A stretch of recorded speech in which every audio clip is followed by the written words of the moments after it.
Welcome everybody to this tutorial. Thank you for being here. This is a tutorial about designing agents' preferences, beliefs, and identities. And the kind of agents we have in mind here are artificial intelligence agents, AI agents, or software agents, if you will. So unlike human agents, it's not reasonable to think that their preferences are somehow determined exogenously. We have to determine their preferences. We have to choose what those are. And that's going to be the first part of this tutorial today. And then the second part is going to be about the fact that it's not only about preferences, but it's also about how they form beliefs, how they make decisions, even their identities, in the sense of like, where does one agent begin and the next one, where does one agent end and the next one begin? All those things we can determine, and that leads to a lot of really interesting questions in decision and game theory. So that's what this tutorial is going to be about. There's an early Blue Sky paper here in the bottom left. That all these things in the slides, by the way, are they're links, so you can click on them, you can get to the paper. I hope also from my website you can find a page with all the slides and materials for the tutorial in case you're interested. Okay. And so this Blue Sky paper gives a little bit of an early overview of this line of thinking. I'm going to talk about a lot more than it is in this paper, but that's maybe a useful starting point. And I'm also going to talk about work with lots of co-authors, and I'll highlight those as we talk about that work. So first, I want to talk a little bit about logistics, how this is going to work. So if you're here in the pre-recording session, you can ask questions during, that's welcome. But if you do ask a question while I'm talking, then that's going to be on the recording. So please be aware of that. You can also put a question in the chat and I'll respond to it there. If you put a question in the chat, I won't read out your name unless you tell me it's okay. Okay, otherwise I'll just read out the question. And then at the end of each 45 minutes, we'll have a little bit of time for Q&A, and that will be edited out of the video. And then eventually, we'll also have a longer discussion section if there is appetite for that we can discuss more broadly all these topics, which again also won't be recorded. On top of that, we have some Zoom polls for the people who are here in the pre-recording that they can participate in. I think those won't visually show up on the recording, but I'll read them out for the people who are watching later. So that's for the people in the pre-recording. If you're watching during the viewing event, during the actual conference dates, then I'll try to attend and answer questions in the chat there. You won't be able to participate in the polls, but I ask you to, as we go through the polls, think about what you would have answered, and then you'll see the results from the poll for the pre-recording session. And there too, we'll do a discussion section at the end. And also we'll have time for Q&A at the end of each 45 minutes, where I'll be there live. Okay, I think that's it for the kind of setup. So hopefully that's clear, and then we can get started. So let's get started. And we'll start with this little story here on the right of the slide. And so I ask you to imagine two self-driving cars with some occupants, and the orange one is now pulling up behind the green one. And assume that these cars can send messages to each other. And so the orange car says, hey, if I tailgate you, so tailgating is driving up really close behind and kind of pressuring the car in front of you, will your occupant take back control and pull over? And now you have to understand that for a self-driving car, this is a horrible outcome. This is a total loss of face, right? If you're a self-driving car, you really don't want your occupant to have to take over control. So the green car responds somewhat nervously, what makes you think I would tell you? And the orange car says, oh, you're nervous. I can see what you're going to do. So you just told me. Better move aside now. And the green car says, you're bluffing. And the orange car says, you're willing to take that chance. And so this story is supposed to be a little bit funny. I don't know if it's very funny, but to the extent that it is funny, the reason that it's funny is that this is not actually how we expect self-driving cars to behave, right? And that's what makes it a little bit funny. So fine, but I would argue that those of us working in AI have in some sense been taught to think that way about agents, about AI agents, right? So here you see a picture from an earlier edition of Russell and Norvig, which is maybe the main AI textbook. And this picture informs you how you might construct an agent, right? So this would be a utility-based agent, and it would work as follows. So here we have the agent, this nice modular entity, well delimited here on the left, that interacts with an environment, can sense the environment, has some model of what the world is like, and how the world will change depending on the actions that it takes. And then also it has some notion of utility. How much does it value the different states that it might be in? And then finally, it's going to decide on an action to take, and it has effectors with which it can interact with the environment. So that's part of the picture. And then in the text also, it says that, well, where does this utility come from? And it says, well, we will insist on an objective performance measure imposed by some authority. And so the idea is that somebody is going to tell us what the goal of the AI system is, right? And that's going to be what's in the utility. So these are the two parts that we're going to challenge in this tutorial.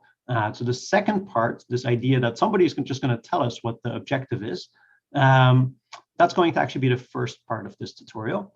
And then the second part of the tutorial is going to challenge more the whole structure here on the left, that you have this well-delimited modular agent.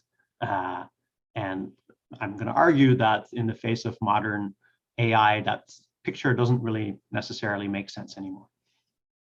I should also point out that the statement here on the right about somebody is going to tell us what the objective is and that's all there's to it, that really is no longer Stuart Russell's view, who has been doing a lot of thinking about how we should think about that, and in particular proposing ideas such as that actually the agent ought to be uncertain about what its objective function is, and there are lots of benefits to that. And that actually lines up well with what I'm going to talk about today. But I just wanted to point out that this is no longer necessarily Stuart Russell's view, though I think the criticisms of the left part of the slide here, those are less common. Okay, so just to have another example, let's go back to self-driving cars. And imagine now that you are in a position, you're running a company, let's say, and you get to control all the self-driving cars in a small city. Okay. And now what you might think about is, well, that whole system of all those self-driving cars, should you think of that as one agent, right? Presumably they're all communicating. Maybe there's some centralized location that they can communicate with. Should you think of this whole big system as a single agent, or should you think of it as many agents? Each self-driving car is its own agent. And there are conflicting intuitions there, right? The answer is not that clear. And in particular, we can also separate that question into thinking about objective functions or preferences. So we could say, well, should the whole system be pursuing a single global objective? Right? And that might be something about, well, everybody should get to where they want to go safely and so on. Or should you actually separate and then say, well, each individual vehicle should act maybe a little bit more on behalf of its occupant, right? And people have argued that this actually would increase adoption, right? Maybe I wouldn't be so comfortable getting in a self-driving car if I don't know that it's going to prioritize me in the same way that I might prioritize myself if I drove my own car. At least that argument has been made. You can also ask the question of whether they should have different beliefs, in particular, whether they should have access to the same data. They could, maybe that makes sense to kind of, the whole system has kind of one big centralized database of everything that it knows. But maybe that doesn't seem right either. Maybe I don't want your car to have access to the information of where I've just been. So these are open questions. I'm not giving an answer here, but I'm just pointing out that there are these kind of questions that illustrate that it's not really clear where one agent begins and another one ends. And also that these questions separate depending on whether you're thinking about preferences or maybe about data and beliefs and so on. So we have to consider those things separately. Another example, not on the slide, that you might think of is a personal assistant on your phone. This idea of having a personal assistant, right now we think of things like Siri, but this idea of having a personal assistant has, I think for a long time, been kind of a dream of the AI community, that I would have my personal assistant that really acts on my behalf. But I think in that dream, so in some sense, that dream has come true, but it's not exactly the way I think people used to think of it. People used to think of it exactly the way I just said, that, well, no, my agent on my phone or computer or whatever it is representing me, right? And that's a whole separate piece of software from the one that's representing you. And that's not really how it is either, right? It's not really clear that I have my own Siri, right? You might make sense of Siri being one big system that's used by everybody, but maybe there's also some local aspects. So again, not totally clear, but that's exactly the point, that modern AI applications put some pressure on this simple picture of an agent. Okay, here's another way to illustrate that. So here, here's an abstract image of a human being living his or her life through time, moving through space, right? So this is how we think of a human being as an agent. The agent makes decisions and does that on the basis of information that comes in over time and remembers that information and so on. However, with an AI system, right, an AI system is software, right? It's defined by a piece of code, and so a program could be executed multiple times. We can instantiate the agent at different times, at different locations in space. And so we have all these copies, all these different instantiations running around, making their own decisions and learning their own things, right? And so what one instantiation knows may be different from what another one knows, right? So this is, so the point of this is that this might be kind of unintuitive for us as human beings to think about, and so we should be a little cautious. So this leads us into questions that typically are studied in philosophy, right? What should our preferences be? What is the good life? That's the kind of question that you might see in a philosophy course. Also, questions about identity, right? So there's this example of a ship that over the years, every one of its boards has been replaced. And so is it still the same ship? That might feel like it's just kind of a question about definitions, but it feels a little bit more significant if you ask that kind of question about personal identity, right? Maybe, you know, the majority of the atoms in my body are no longer the same as those that were there when I was a child. So in what sense am I still the same person as when I was a child? So these are philosophical questions, but it's interesting to me that they seem to come up in AI again with a little bit of a new perspective. Okay, one more illustrative picture, right? So just coming back to this idea of the self-driving cars or the whole system of self-driving cars, I want to emphasize that, again, you can split this up in different ways. So it's not clear that the boundaries of an agent are the same depending on whether you think about beliefs or preferences. So in this picture over here, look at these brackets. So the brackets are supposed to indicate where the boundaries are for one particular aspect. So in this picture, we have two cars with separate beliefs. So maybe they don't share data with each other, but they have a single objective function. They have the same preferences, right? So that means that's illustrated by the fact that they're in the same purple brackets. But you could do it the other way around. You could say, well, they have their own preferences. Maybe they act on behalf of their owners, but they have the same beliefs because all data is shared. And besides across vehicles, you could also do this across time for the same vehicle. You could say, well, you know, maybe the system at some point changes hands. And so maybe what this notation would indicate is that the system maintains a consistent objective over time, but maybe data is erased when the system is handed over, so beliefs are in some sense not shared. Or again, you could do do it the other way around, that data is kept around, and so there is a consistent sense in which the beliefs they're presumably evolving, but they're kind of the same agent. But the car always acts on behalf of the current occupant, so the preferences change. Okay, that's just to illustrate that there's a lot of different variants. So now, an outline for the rest of the tutorial.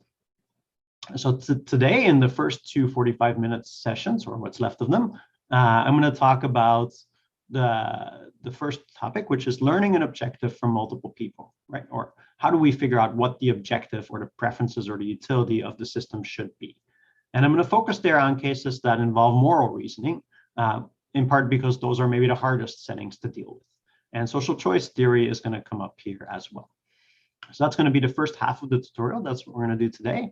And then in the second half, I'm going to talk more about these questions of, well, agents are structurally, in some ways, AI agents are structurally unlike us as human beings. And that leads us to a lot of interesting questions in kind of foundations of decision and game theory that normally we don't really run into when we think about agents that are kind of like human beings. So we're going to talk about issues that come up with imperfect recall when you can't necessarily remember what you knew before, different variants of decision theory, causal and evidential decision theory, and also other things that you can do. For example, you could have different agents read each other's code, right? That's hard to do with a human being. You can't necessarily exactly tell what's going on in my brain. But with AI agents, they can, in principle, display their source code. And that leaves some interesting opportunities as well. And then I will conclude for just a little bit. Okay, good. So that's the setup. So let's get going. And so today we'll focus on this idea of coming up with an objective. And just for context, I think in the history of the AI community, traditionally we focused on pretty simple objectives. But the reason we did that was that we're trying to get the algorithms to work at all, right? And so all we had were kind of various toy problems. Here, there's one on the slide. This is a toy problem in reinforcement learning. And what you're supposed to do in this problem is you have this cart. This is known as the cart pull problem. And you can exert the force on this cart that moves along a track. You can pull it forward or backward. And by doing so, you're supposed to keep this pull upright that's connected with a hinge to the cart. And there's a mass at the end, so it has a tendency to fall down. And you're supposed to move the cart to keep it upright. Right? You can think of it as kind of like balancing a pen on your hand, if you will. And so you need to specify an objective function, right? So what does it mean here to do well? And you could say, well, maybe what it means to do well is to keep theta small, that angle over there. That would be one way to say, well, what does doing well mean? Or you could say, well, if the thing falls all the way down, you get a big penalty. So which is the right objective function? Well, it really doesn't matter, right? Nobody is really trying to balance pulls on carts. It's not a real world problem. It's just a toy problem. And the point of it is just to give us something to test our algorithms for learning on, right? And that's traditionally how it's been in the AI community. But now that a lot of these things are being deployed in the world, in AI, but also kind of in the EC community, we need to specify what those objective functions are. And having that attitude of, well, let's just specify something simple can backfire quite a bit. A simple one would be, for example, how do you measure whether you're doing a good job with the recommender system, right? Or returning search results, or showing a feed. Well, one way you could do that is say, well, if somebody clicks on it, that's a good thing, right? That's an indication that we've shown something that was of interest to the person. And so let's make that our objective. Let's try to show things that people click on. But by now, we all know that that has some bad side effects, right? And this, for example, this encourages clickbait, right? If the measure is whether people click on it rather than whether they were eventually satisfied with what they got to see, that creates an incentive and tends to push the system in a direction that you're going to get things like clickbait. Many other examples. So here, on the left-hand side, there's an example of a kind of bias that it's harder to predict on certain groups of people than others. In the interest of time, let me actually focus for this audience on the second example here on the right, which is ride-hailing. So that's a good EC example. So what is our goal in, for example, setting surge pricing, right? We set surge pricing, and you might say, well, the goal is just to balance supply and demand, right? We adapt the price so that demand and supply match. Here's an example where that went kind of wrong, which is when there was a terrorist attack in London. So when there was that terrorist attack, a lot of people wanted to get out of that area. So there was a huge number of requests for rides at that, at that point in the city. Maybe drivers were a little bit less inclined to go there in the first place. And so what did the algorithm do? Well, of course, it jacked up the price, right, to get more vehicles to come there. But this, and in some sense, maybe that's the right thing to do, but certainly from a PR perspective, that this didn't work very well for Uber because people felt it was taking advantage of the situation, right? It's not clear that people understood that it was just an algorithm that had no idea that what was going on. But still, you might argue that in some sense, this is not the right thing for Uber to do, right? You would think that, here it should just subsidize rides. If nothing else, that's good PR. But I also want to argue that it's not such an exceptional case, maybe, right? That there might be, well, this hopefully is an exceptional case, but there are other cases where you might want to think about subsidizing or not. For example, you might say, well, what if a city's subway system floods, right? And so a lot of people want rides in that case because the subway system is flooded. Should Uber subsidize those, or should that be the city's responsibility, or something like that? It's not clear, but it's worth thinking about. So generally, we want to think carefully about objective functions. Now, this gets into all kinds of ethical questions, right? So there's a lot of thinking that's being done these days about AI and ethics on a lot of different topics, right? I think all the topics I have here on the slide you could have a whole separate conference about it, be an interdisciplinary conference. So I'm not going to suggest somehow that what we have to offer will solve all those problems. Those require longer interdisciplinary discussions.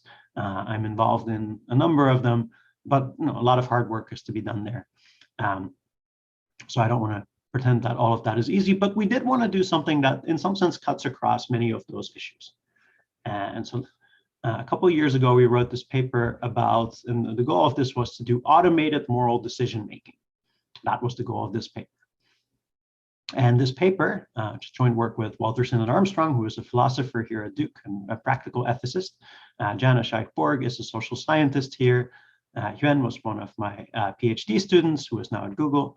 And Max was an undergraduate at Duke who is now doing his PhD in philosophy at Arizona.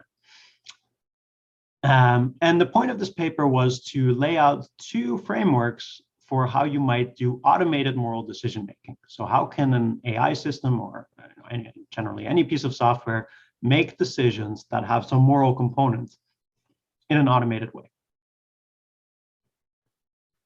And the two approaches, one of them was based on game theory. So I'll talk about that one first, though not for too long.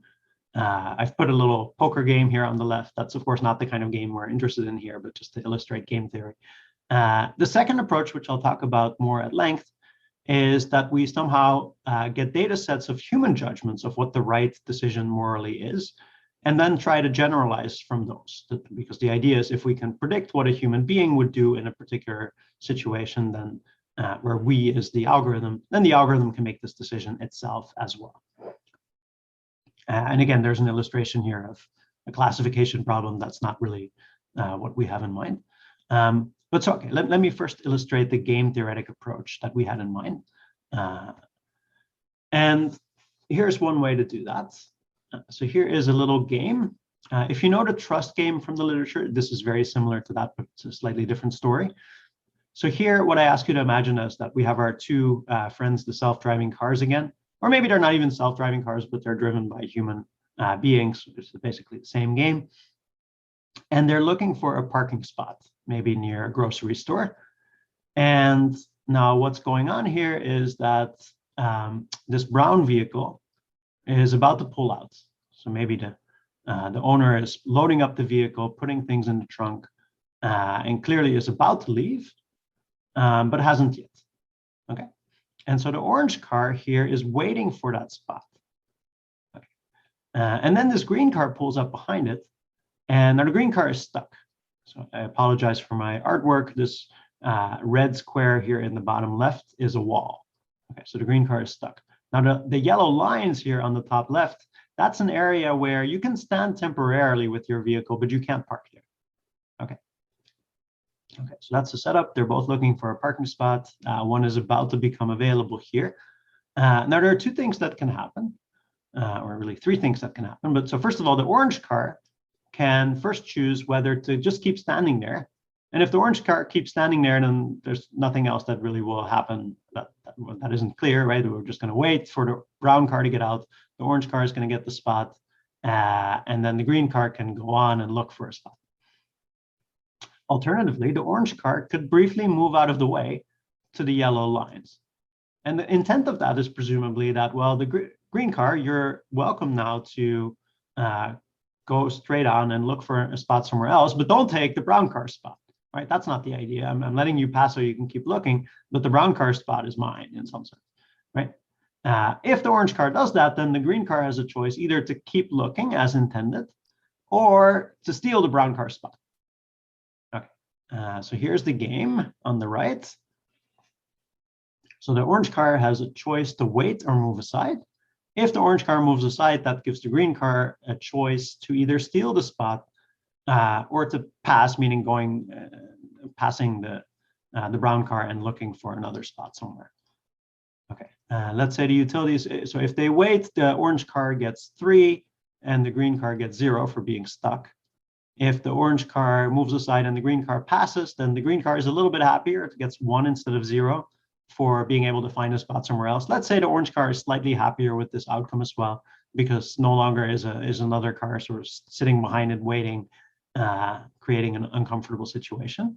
But of course, the green car could also steal the spot, which would give the green car a utility of 3, and the orange car a utility of 0 for not having a spot. Okay. So so if you believe these are the payoffs, the standard way to solve this game is by backward induction. And what would happen is, well, the green car, in this situation, we would say, well, the green car is going to steal the spot because that gives it a utility of 3. And anticipating that, the orange car will rather wait and get 3 rather than 0 for having the spot stolen. So we end up here on the left with payoffs 3, 0, even though we could have achieved 4, 1, which would have been better for everybody. Of course, this is a familiar idea in game theory that due to people pursuing their own objectives, we actually end up with an outcome that is worse for everybody involved. Right? That's familiar from Prisoner's Dilemma, Tragedy of the Commons, and so on. But what I want to ask now, in this particular context, is it just wrong for the green car to steal the spot? Right? So now we're talking about ethics. Should the green car, if put in that situation, steal the spot? And this is going to be our first poll. Okay, so if I can find it, I'll launch the poll. For the people who are here during the pre-recording session, but I ask you to think about it if you're watching later. So here's the poll. The poll asks, is it morally wrong for the green car to steal the spot? Possible answers are yes, no, somewhat, and it depends. And if you answer it depends, then I'd love to hear what it depends on. Good. Okay, I'm going to leave it open for maybe, people are still voting, maybe 5 more seconds. Okay. All right, I'm going to end the poll. I'm going to share it for the people who are here in the pre-recording session, but I'll read it out. 88% of people thought it was said yes, meaning it is morally wrong for the green car to steal the spot. And one person said it's somewhat wrong. So basically everybody agreed that it was wrong, at least to some degree, for the green car to steal the spot. Right? And now, so this feels a little bit uncomfortable because that's exactly what the sort of straightforward game theoretic solution tells us to do. Now, a common response here is that, well, the utility should be what you care about, right? That's how the utility should be defined. So if what you care about is not taking morally wrong actions, then these shouldn't be the utilities, right? That's one kind of defense. And that's a defense that's often given to say, like, well, why do our regular game theoretic solution concepts make sense? But I think something about that falls short. If you're talking about pure altruism, that let's say, I care about Shengwu and Sigal, who have been organizing all this, and so maybe I value, like, if they get something that's valuable to them, I value that as much as, like, half as much as I value getting something valuable for myself, right? And so that should be my utility function, and that's an easy thing to address, right? We first figure out how much I really value everything, taking into account altruism, and that's what I make my decision based on. But I would argue that in cases like this, you can't quite do that. Because in order to figure out, the reason here that it feels bad to steal the spot is not altruism, but it's the fact that the other car did something that involved an action, involved trust, right? And stealing the spot would be taking advantage of it. And so this kind of approach where we say, okay, first let's figure out what the utilities really are, and then solve the game as usual, doesn't really work, because in order to understand how you feel about this, you need to already be thinking strategically about the rest of the game, right? The only reason that the green car here presumably would feel bad about stealing the spot is due to the structure of the game before it, that the orange car had a chance to just get 3 and chose to move aside for the benefit of the green vehicle, that it would seem to be bad to take advantage of that. And so in some older work, we actually defined a solution concept that takes this into account, that actually iteratively updates what the utility should be, and then resolves it and adapts what the utility should be from based on these kind of moral considerations. And this solution concept actually would say to, in this case, that the orange car will move aside and the green car will pass. Okay, so that's the game theoretic approach. You could try to take this further, but it's a little bit difficult to really imagine getting everything that people consider in the context of ethics into new game theoretic solution concepts. For example, you may be familiar with this idea of a trolley problem. And a trolley problem, typically the way that's presented, we have a situation where there's a trolley, like a little tram or a little train that for some reason it's about to run over two people, right, that are on the track. This trolley is on the loose. And now you are in a situation that you can switch the track that the trolley is on. And if you do so, it will go on a different track. Unfortunately, there's still a person on that other track, right? But so maybe there's only one person there. And then there's a question like, would you switch the track that the trolley is on, right? The standard question in an ethics course in philosophy. Now, I ask you to consider kind of a modified version where there's one person on each track, right? So either you leave things alone and it hits the one person, or you switch the track and it hits a different person. And let's say there's nothing to really distinguish the two people. So then this would be the game theoretic representation of it, I argue, right? Like, so we, the person in control of the situation, let's say in either case, we get utility 0 because we're not going to get hit by the trolley anyway. And so what we decide is whether one or the other person gets hit by the trolley and let's say gets a utility of -100. And if you look at this game, it's totally symmetric in a way. There's nothing to really distinguish the left from the right action in the kind of straightforward game theoretic representation. Yet most people in this situation would choose to do nothing, right? They say, well, like if there's no difference between the two outcomes in terms of like, it's not like I'm saving a number of people, they would prefer to just stay out of it, right? And you can't really, so in order to be able to explain that in a game theoretic situation, you would have to somehow annotate the game further in ways that we don't typically do, right? That one action is the default action or something like that. Now also framing matters, right? The way that you tell the story, as ethicists will tell you, matters a lot in what people actually reach as a conclusion. And should we capture that? Right? This is, well, how do we capture that? But also, should we capture that? If people seem to be sensitive to ways in which the story is explained that seem to have nothing to do with what the right answer is, it's not clear you want to replicate that. There are all kinds of other things that come up in ethics, right? For example, roles and relationships.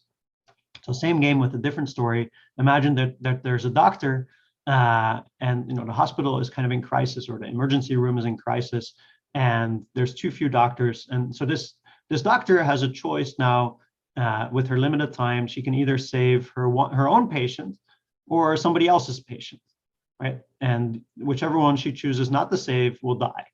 That's the unfortunate situation. And again, you have the same kind of situation that, well, the doctor in the end, it's presumably not a great experience for her, but in the end, she will walk away and go home, but one of the others will die. And again, in the standard representation, there's nothing to really distinguish these two outcomes. But most people would argue that, well, she has an obligation to her own patient that she doesn't have to the other person's patient, so she should save her own patient. So with those kind of considerations in mind, we actually focused more on the other approach. So the other approach, so now let's shift to the other approach. The other approach is that we are going to try to get judgments from human beings that have some moral component about what the right thing to do is in a particular situation, right? And if we had enough of that data, then our algorithm could, right, with a little bit of machine learning, could predict what people would say in different situations. And so in particular, if the algorithm is now controlling an AI system, like let's say a self-driving car, instead of asking a human being what the right thing to do is, it could just predict what the human being would say and then take that action itself. That is the idea. So I want to start right away with pointing out some of the concerns you might have with that. One obvious concern is, well, which person, right? Like, what if we predict that maybe we can actually precisely predict each individual human being, but now for this decision we're about to take, we predict, we in the role of the AI system or the algorithm, we predict that they would say different things. What should we do then? And this, I would argue, and others have also argued, this is a social choice theoretic question, right? That somehow we want to aggregate people's opinions or maybe predicted opinions to reach a decision. And I'll have another slide on this in a second. Another concern you might have is, well, at best, this is going to result in current human level moral decision making, and you might feel that's not good enough, right? Or you might have concerns about current human level moral decision making. I think it's very reasonable to have concerns about that. But that's kind of a limitation that this approach necessarily has. Maybe, maybe there's something you could say along the lines of, well, this might still perform better than any individual person, right? For example, maybe I have my idiosyncratic moral failings that like I just make the wrong moral judgments in certain contexts, but most people don't have that failing.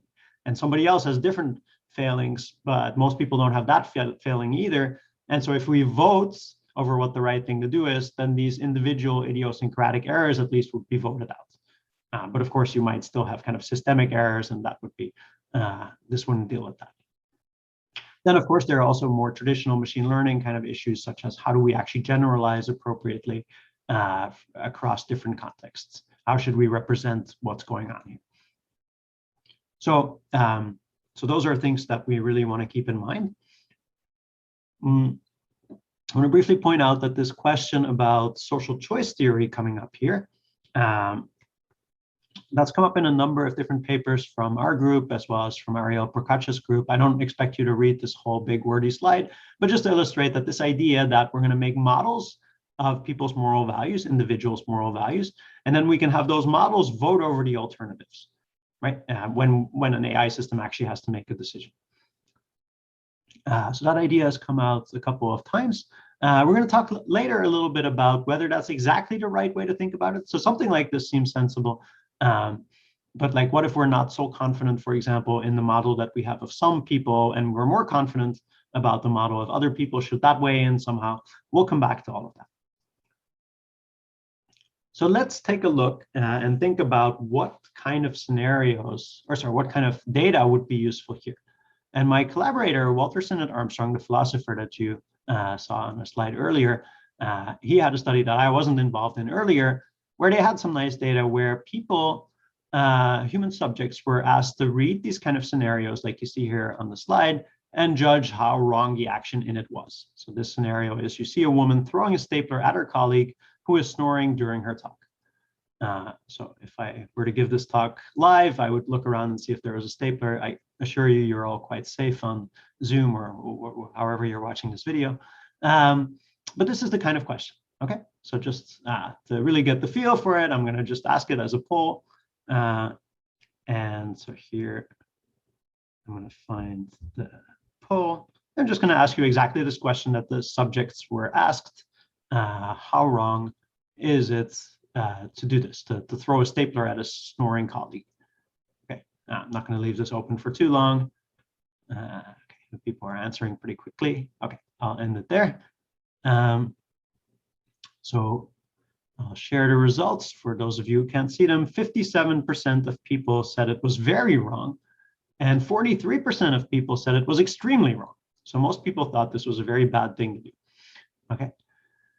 And now I'm going to argue that the current state of artificial intelligence is not such that it can take these kind of scenarios and this kind of data and then figure out what people would have said on a new scenario that it had never seen any human being evaluate before, right? Because a scenario like this, it's described in English, in natural language, and it requires a lot of common sense understanding of the world, right? Presumably, why did people think this was so wrong? If you think about it, well, a stapler is pretty heavy and hard, and you could really hurt somebody with the stapler, right? If instead it had been like a soft little pillow or something, probably people would have felt this was much less wrong. But this requires a kind of common sense understanding of the physics of the world that AI systems just don't have yet. So it seems unreasonable to think that it could generalize to new scenarios like this. So then what can we do? Well, here's another example. So maybe we want to look for an example where the features are clear, where it's clear what is at stake and what the differences are between the different choices in a kind of standardized way. You may have seen this website called the Moral Machine, developed at MIT, where if you go to it, I just talked about trolley problems, right? If you go to this website, you'll see kind of modern variants of trolley problems, where a self-driving car is about to run over a number of people. Unfortunately, not clear how it got in that terrible situation. Sudden brake failure, I guess it says. And now it describes in painful detail. So you're asked to look at a number of these scenarios that are all similar, except they vary in terms of who is on the road and also who is in the vehicle. And the choices are either to run over the people on the road or to crash into the concrete barrier. Okay, and it tells you in painful detail who is on the road and who is in the vehicle. And well, there you go.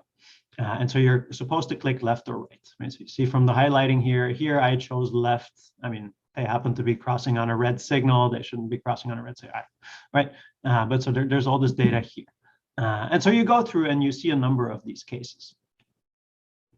Some of them get kind of surreal. Here's one that I encountered where the self-driving car has 3 cats in it. That's it, which I guess is possible because it's a self-driving car. But and there are 3 pregnant women on the street. Okay, so you go through all these scenarios. In the end, it gives you some sense of what it thinks you value. Presumably because I got this example, this is what it thought I valued. And also it seemed to think that I maximally cared about saving more lives. I don't think that's quite true, but that's what it thought based on the data.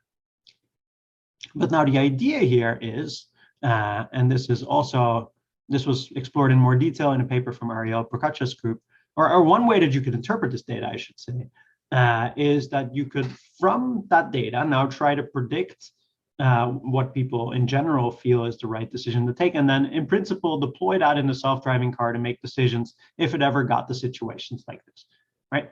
That's one interpretation of this data. Actually, not all the people, some of the people on the moral machine team really don't like that interpretation of this at all, and possibly, probably for good reasons, but you could think of it that way. And so what are some of the problems with that? Well, one problem is that in this setup, they also had, for example, a homeless person was one of the characters that might sometimes be run over. And they found in their data that indeed the homeless person was run over more often. And to some of the people on the team, that was an illustration of the fact that this is not how you should be making, how self-driving cars should be making decisions. There are other issues here, which is that for now, self-driving cars don't really have any idea of the people on the road in any amount of detail like this, right? A self-driving car doesn't know that somebody on the street is a female doctor and so on. So in those ways, it seems unrealistic. Another thing that it gets criticized for is to say that, well, it's drawing attention to these crazy examples that we would think in practice happen extremely rarely.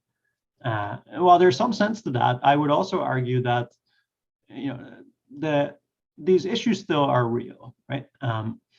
So just to illustrate that, this is a slide or a picture I got from Anka Dragan, who was, so Anka is a professor at Berkeley and also worked with Waymo.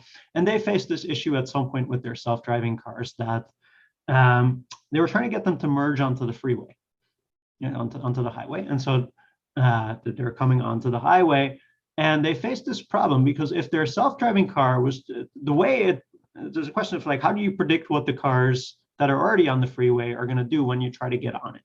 And one way to predict that is just to say, well, I'm going to assume they just will keep going the way they're going at the same speed that they're going. But if you do that, it turns out, so that's what they tried first. And then their self-driving cars would never merge onto the freeway. They would just get right back off at the next exit because they're just like, it turns out that at least under their driving conditions, you had to kind of push your way in, right? You had to kind of, you know, push your way in and assume that this car behind you would slow down or you would never get in. And that illustrates that while in driving, it's fundamentally a risky activity and anything you do is going to involve some risk and some trade-off between the objectives of the person in the vehicle and the person outside the vehicle. And so we need to do that trade-off. Now, there's a lot of risk involved and probabilities, so which doesn't seem to be represented in these kind of scenarios. But I think in some sense, that's actually a good thing because people aren't necessarily good with assessing probabilities. We would think in algorithms or AI systems are generally much better at dealing with probabilities. And really what we need from people is to figure out how bad or good outcomes are. So as far as that goes, I think the setup isn't so crazy. But at the same time, you know, it's not really realistic that a self-driving car would have this kind of data.